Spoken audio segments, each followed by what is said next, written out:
Dojo here at Medicare Gurus in Cedar Park, Texas. Want to thank you for attending this dojo this afternoon on a absolutely gorgeous Austin, Texas afternoon. Cloudless. We had tons of rain yesterday, but it's paying off because it's absolutely blissful here in Texas.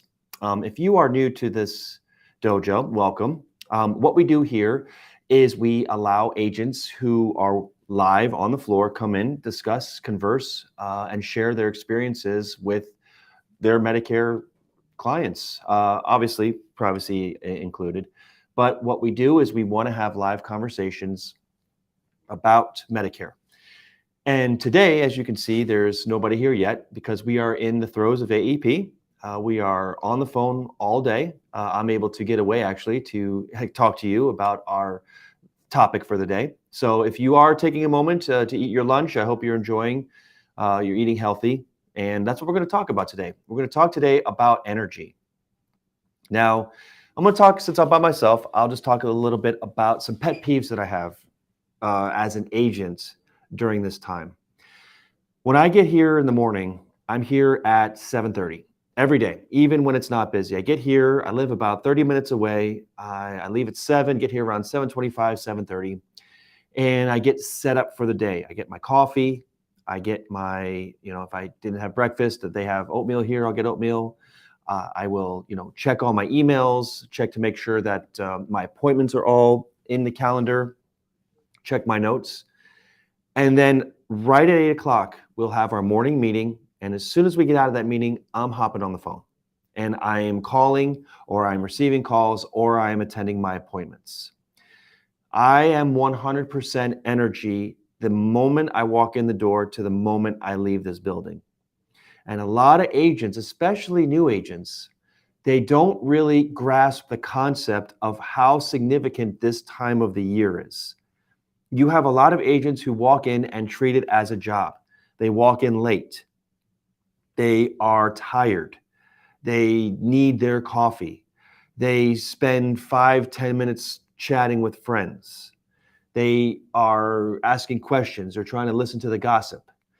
And what they forget, and I'm hoping that if you are a new agent, you take this to heart. What they forget is that from October 15th to December 7th, this is the only time of the year that they are allowed to switch their plan. This is the most crucial time in their life for the year where you as an agent are able to review what they need, discuss what is important to them, talk about what is needed for them for 2023, and get that set up for them. They also forget, new agents forget, that they can enroll with anybody at this time. So I have talked to many new agents who are both excited and dismayed at the fact that when they are talking to a client and they build that rapport, they are enrolling that recipient in that plan to start for January. If they did their job, what should happen is they should never pick up the phone ever again for any other call other than their family and you. If you have done your job, you are able to talk to these people, call them back, but a day later, and they will remember you, they will remember what they discussed, they will talk about the plan, and they'll know you by your first name. A lot of these new agents are surprised at when they're talking to a client, they don't spend a lot of time with them, they're just trying to enroll them, they get them enrolled, that a week later, they get the status on that plan that it's been enrolled with somebody else. They don't understand how important it is to build rapport first. Yes, we need to know what their plan is. We need to know what they want to get. But you have to remember that nothing matters unless they trust you. If they trust you, then you can enroll them in the plan, which is phase 1, but then they stay with you, which is phase 2 and beyond. Okay? We have to remember that the deal itself is just a phase of the overall experience that we are trying to create here. So when you are a new agent and you are building that rapport, You have to dig deep. You have to put in the energy to dig in and find out what the connection is for you and your client. Okay, so one pet peeve is that these agents are coming in and they are disappointed that they're losing deals. They are frustrated that when they talk to somebody and then they don't get a deal, it's because they are not spending enough time talking to their clients. That is what of utmost importance. That's one pet peeve. The other pet peeve, and this is just a personal pet peeve, and it's a weird one, but I don't like when people are like, oh, this is Monday. I hate Mondays. Oh, I have a case of the Mondays. Why do you fall victim to the day of the week that's going to control your mood and your outcome? Yesterday was a gloomy day. It was rainy, it was soggy, and people were coming in dragging their feet. And what's crazy is that you have your own personal opinion of how you treat rainy days or soggy days. But what's crazy is that carried over on the phone. When they're talking to people and these people are asking questions or they're giving back a little bit of pushback with emotions, the agent's getting frustrated. Well, why are you getting frustrated? Because you are not happy right now. You are talking to people with a gloomy attitude. And we are not going to say to you, be happy, change your voice, even though it is carrying over. So that pet peeve of you coming in saying, oh, Monday stinks, or yay, it's Friday, I'm excited. If you're going to be successful in this business, as I have, you have to create that energy from the morning you wake up on Monday morning to the last deal you write on Saturday afternoon. Medicare, believe it or not, is a seasonal product. This is the time of the year where they are able to enroll with whomever they want from October 15th to December 7th. They can literally call 20 different people on 20 different days between the 15th of October and the 7th of December and enroll whoever they want. The last person that they enroll with, that's the deal that's going in on January 1st. So when you are doing deals this early on in the year and you're like, yeah, I got that one. Are you sure? Are you sure that you've built enough rapport and trust with that person? Have you put enough energy into discovering what this person is really needing for 2023? Or are you just, collecting information to enroll them in a plan? Because as a new agent, there are two major factors that you have to understand when you are going to be a successful agent. And this is the KPIs, if you will, of Medicare Gurus. There's two criteria to be a successful agent.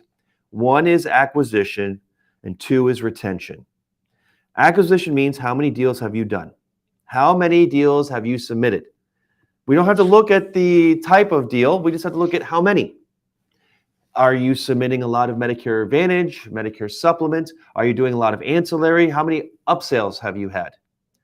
Your book of business relies on the amount of time that you are spending with your client and acquiring that business. So KPI 1 is acquisition. But the most important one, and this is going to create sustainability for you in a career, is retention. How many of them are sticking? What are you doing to keep the business? Now, typically with Medicare Advantage, yes, if you are moving or if you are changing plans because you have financial assistance through your state Medicaid program, yeah, you're probably going to change every quarter. In fact, don't tell anybody, but I would encourage you to look into those plans every quarter because there's different benefits that are from identical plans. So how are you keeping that business? Because when you look at those numbers, you can be flashy. You can be these type of agents that just know how to get into a deal, sell the deal, congratulate them, and move them on. But that pendulum is going to swing all toward acquisition, and you're going to have nothing in retention. And you are not going to make it, at least in a company that is designed to keep you around. What will make you money over time? I was talking to Brad earlier today. He's like, man, the way that I'm doing well is retention. Yes, I do deals, but I make my money that I want. The money that keeps me alive and supports my family and lets me enjoy the fruits of my labor through retention, making sure that he creates a funnel to stay in touch with these people so that way he continues to have money. So when you look at your data, when you're looking at how you're doing as an agent, yes, you're coaching yourself, trying to figure out how to be better on the phone. You're figuring out how to become a better agent. There's two things you got to look at: how many deals you are doing and how they are sticking. Because you can be the flashiest agent and have tons of deals that will not remain, and you are not going to make it in this business. Good afternoon. Howdy. Welcome to the Get a Grip show. You talking about grip on life or Oh yeah, grip on your career? No, what we're doing, I just started. I walked in and I just popped up with an idea, and my energy was about energy. You know, being an agent during this time, you have to create a certain type of energy for yourself. And I was talking about how some of these new agents are dragging their feet Monday morning, and they're tired, and they're talking about their personal life, and they're bringing it in. And I said that was a pet peeve of mine, because as a new agent, you don't understand that this is the time of year where you have to be Promethean. You have to be 100% all the time because of the seasonality of this business. So I was just talking like how to pay attention to that energy. What are you doing to maintain that energy and that focus? And I said, focusing on taking care of yourself, but also focusing on your two major things. How are your deals going, and are they sticking? Because if you're doing Medicare Advantage mostly, those people can enroll with somebody the very next day. And you'd never even know about it. You wouldn't even know about it. So that's where we're leaning at. So I'll ask you, if you have something to say, go ahead. But yeah, I'll get on my soapbox here. Okay. I tell you what infuriates me is if my calendar is booked and I'm just handing out applications I need help with. Number one, I hate when I go, hey, who wants to do this app? And they go, right. And I go, shut up. We're doing it. Are you on the phone with somebody? No, do this app. Here you go. Take this phone call. I can tell a whole lot in a person's character when I go, here, you have to do this. Mm-hmm. And they sign. And it goes, you're doing an application. I already have all the information in there. I've already asked health questions. I've done everything like that. You have to copy and paste. And you're throwing a fit about copying and pasting. I can tell you're not going to be here long. Or the ones where we might have just got off of one. And I'm like, all right, I need you to do these two applications for me. Perfect. By the time you're done, I'm already on another phone call. And I'm like, hey, I need you to help me with this application. And you go, okay, but can I take a break first? And I go, no. And I don't know if you can talk about this day and age, or it's not a millennial thing. No. It's not at all. It is a work ethic thing. Yeah. It is a work ethic thing. Because when you're probably noticing this too. We've brought in some new agents, and you are now starting to see within a couple weeks the separation of the pack. Mm-hmm. You're starting to see, oh, you want to be here and you want to learn, or you don't want to be here. You wanted the easy route. And it's not even that hard. No. It's not. It's work. It's work. Now, you and I and Victoria and Frank are at the level where, this is our livelihood, When you look at the tiers, like how do you contribute? We talked about this earlier, but how do you contribute to Medicare Gurus? Do you contribute through your efforts? Do you contribute through your work, like contributions of actual policies? Or do you contribute with your life? And you're a life status guy. You're doing things going above and beyond what you are required to do, not because you have opportunities to make more money, but because you love your job. You love what you do. I was walking the dog yesterday listening to phone calls. Exactly. Back from the day. This is at 7 at night, where as windy as can be before it started raining. And I've got my AirPods in. I'm walking the dog. I'm listening to phone calls that happened throughout the day. Yeah. From different agents. It wasn't just one agent. I was like, you know what? I'm doing this. Might as well check on everybody. Right. So it's really hard to get that buy-in. Mm-hmm. I think is what it is. It takes a special somebody to buy in. But that's why if you look at companies You can have a company that has 1,000 agents that bring on 1,000 agents. I can tell you about 5% of them have actually been around for some time. Yeah. They really have. And that's what people are starting to learn, that you got to kind of go through a lot of people to find the one out of every 10. Yeah. I really hope that the workforce sees that the reason that people are not successful at their job is not the job's fault. It is the employer's fault. It is they are not creating a way to be successful at this job. Like, this is weird, but have you ever gone on like Glassdoor and read reviews of companies? Oh, yeah. I love it because you can see the one that's like, oh, you were a terrible employee. It's like, I didn't get enough attention. Yeah. Like, really? Yeah. You can see, like, it's with any type of review, like the companies that I really know are successful are those middle of the road reviews, because it's like, yeah, every company's not perfect. And all the 5-star reviews are probably done from current employees because they got to make it look good, and all the terrible reviews are from people who are just adamant about life and just complain about everything. So the more middle of the road reviews you'll see, honest reviews like, hey, these are some good things that I really thought was helpful, and these are things that they need to work on.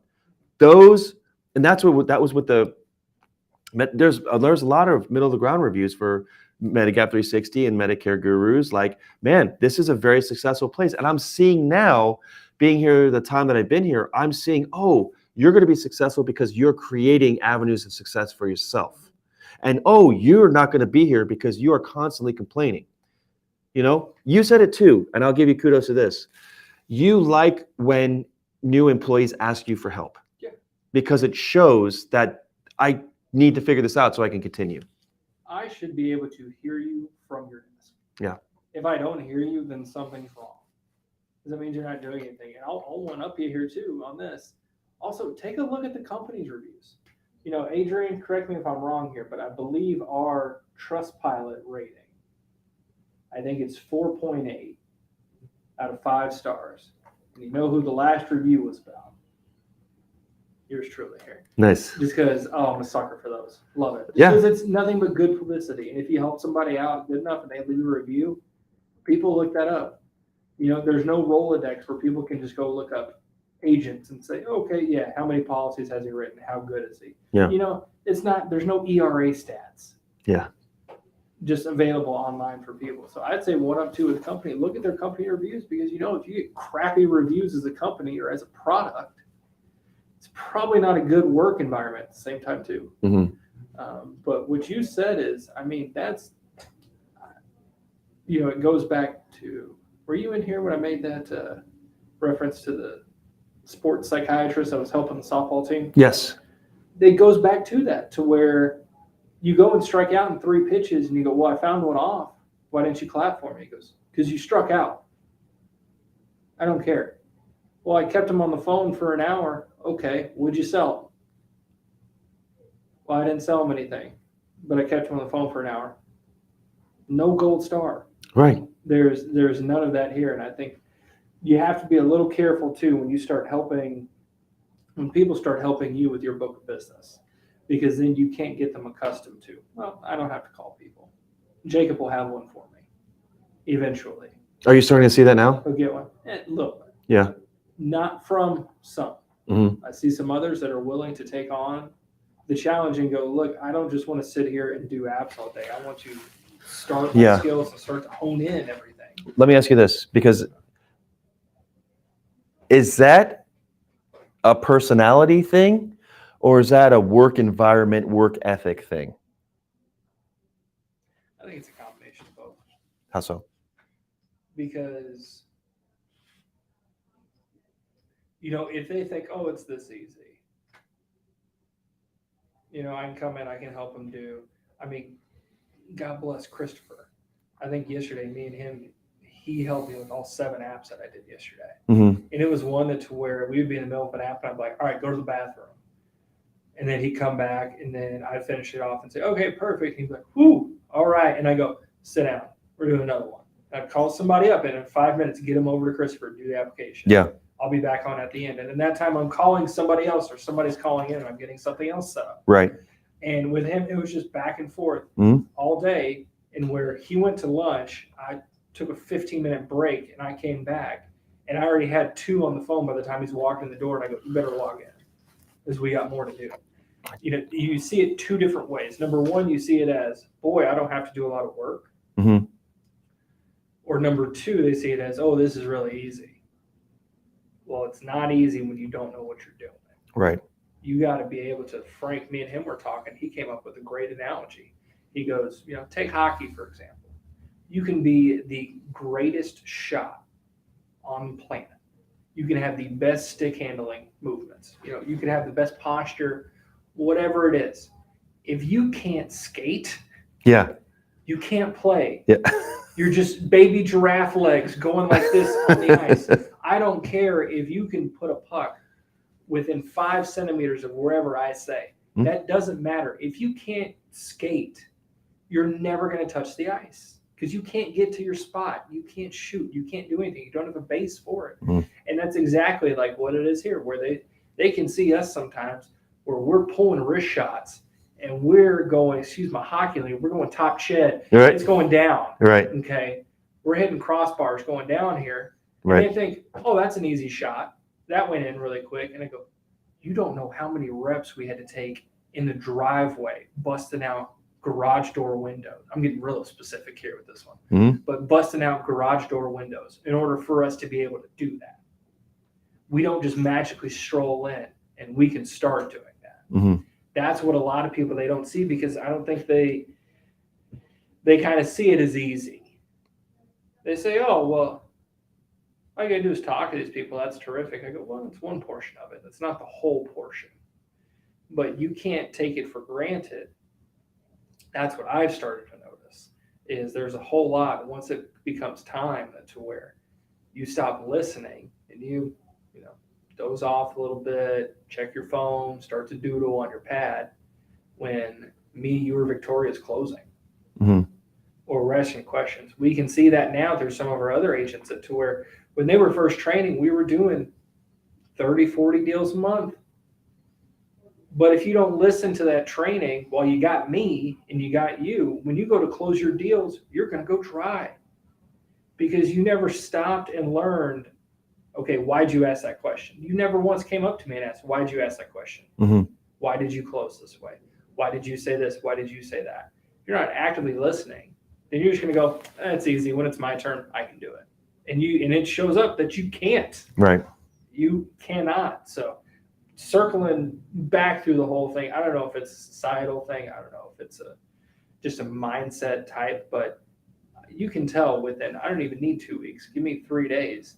And I can tell who here actually wants to work and actually wants to learn. Yeah. Versus who's just here to clock in and do applications. Does it take, we agree. Oh, Vic needs you. What do you mean? Oh, Yeah. Lord. All right. I will continue. We have about 5 more minutes. Okay. Actually, I'll wrap it up because we only have to hit 25 minutes. So to conclude, you've noticed that we started talking about new agents and how to become successful in this business. Yes, Jacob talked about listening and being attentive and participating and asking questions, but it comes back to energy. Like if you don't want to be here, then don't be here. And if you don't want to be an agent and you don't want to put in the work, then you need to find something else. And this is not going to be a job where you just say, I'm going to come in, I'm going to participate, and then I'm going to go home. It takes a little bit more. It took me about 2 months for me to figure out. I come from teaching, so I'm not working on making deals to make money, but I knew that I had to educate myself. I knew I had to do homework, and I knew that I had to listen to people. Being a teacher, you have to learn about that ebb and flow. And I applied that, and then I learned how to control that to become a better salesman. So with that being said, that is it for us. A little short one today, but thank you guys for participating, and we will see you tomorrow. Grip is out.